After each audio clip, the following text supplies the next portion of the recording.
آپ کو معلوم ہے بے نمازی کو جو جہنم میں ڈالیں گے نا، میں نے پہلے بھی کلکتہ میں سنایا تھا، سب سے خطرناک جہنم میں بے نمازی جائے گا۔ ایک کھڑے والوں سنو، جس جہنم میں ابو جہل جائے گا، جس جہنم میں قارون جائے گا، جس جہنم میں فرعون جائے گا، جس جہنم میں حامان جائے گا، ہمارے نبی فرماتے اللہ کی قسم میری امت کا بے نمازی بھی اسی جہنم میں جائے گا۔ اس لیے میرے پیاروں، مطلب آپ کو کوئی بیوی کا ٹینشن تو بھائی تو کا کو گھڑی گھڑی نہ بولتا ہے، پہلے تو شادی تو کر تو تجھے پتا چلے کہ کیسے موت کے کنویں سے ہم لوگ بھی گزر رہے ہیں۔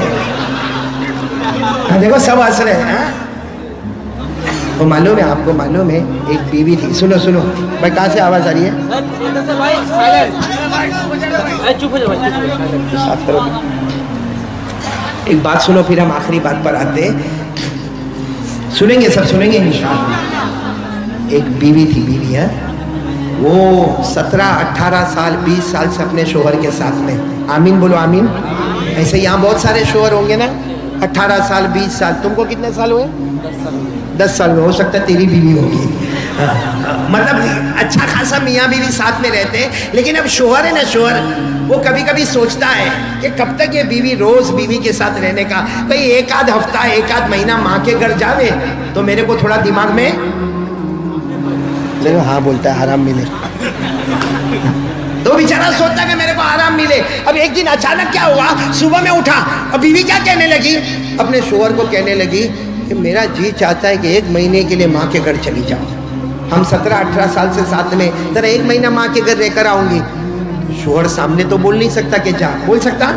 کہتا نا تو چلے جائے گی تو میں کیا کروں گا، ڈائلوگ، تو چلے جائیں گی تو میں، اور دل میں سوچتا ہے کہ کب پیٹی باندھے، اور لیکن بیوی بھی کہتی نا 1 مہینہ تم کو بھی سمجھ پڑے بیوی کے بغیر، کیسا برتن مانجنے کا، کیسا کپڑا دھونے کا، کیسا جھاڑو مارنے کا، کیسا بچوں کو اسکول میں بھیجنے کا، میں تو جانے والی ہوں ماں کے گھر پہ۔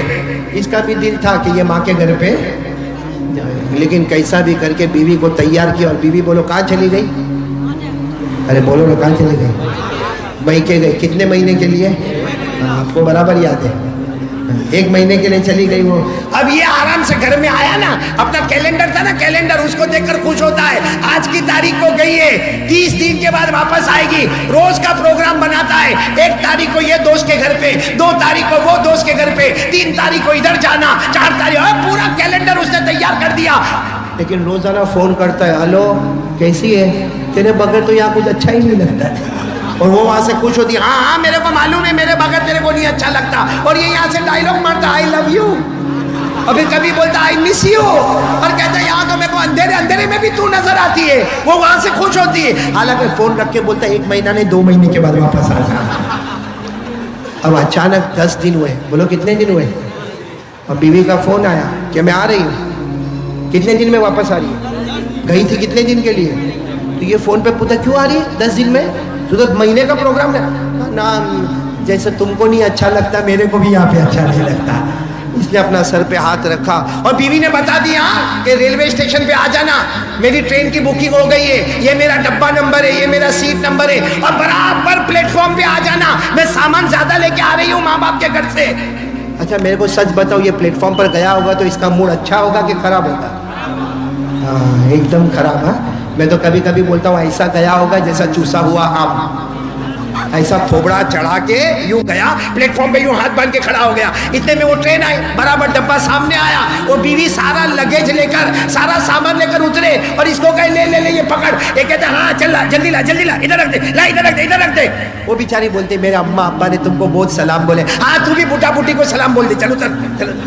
ایک دم اس کا تھوبڑا چڑھا ہوا، تو بیوی اتر کے سوچنے لگی کہ یہ کیوں ایسا خراب منہ بنا کے کھڑا ہے۔ اچانک بیوی کی نظر پڑی، وہی پلیٹ فارم پہ ایک میاں بیوی اور کھڑے، ارے وہی پلیٹ فارم پہ ایک میاں بیوی اور اتنا ہنس کے باتیں کر رہے، اتنا خوش ہو کے باتیں کر رہے، اتنا سکون میں باتیں کر رہے۔ بس بیوی کو موقع ملا، کہنے لگی ذرا سوچ، میں 10 دن کے بعد آئی، تیرا منہ چڑھا ہوا ہے، وہاں دیکھ، وہ میاں بیوی کو دیکھ کتنا ہنس رہے۔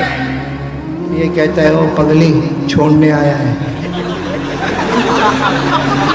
نہیں سمجھا، ارے نہیں سمجھے، ارے وہ ٹرین پہ اور میں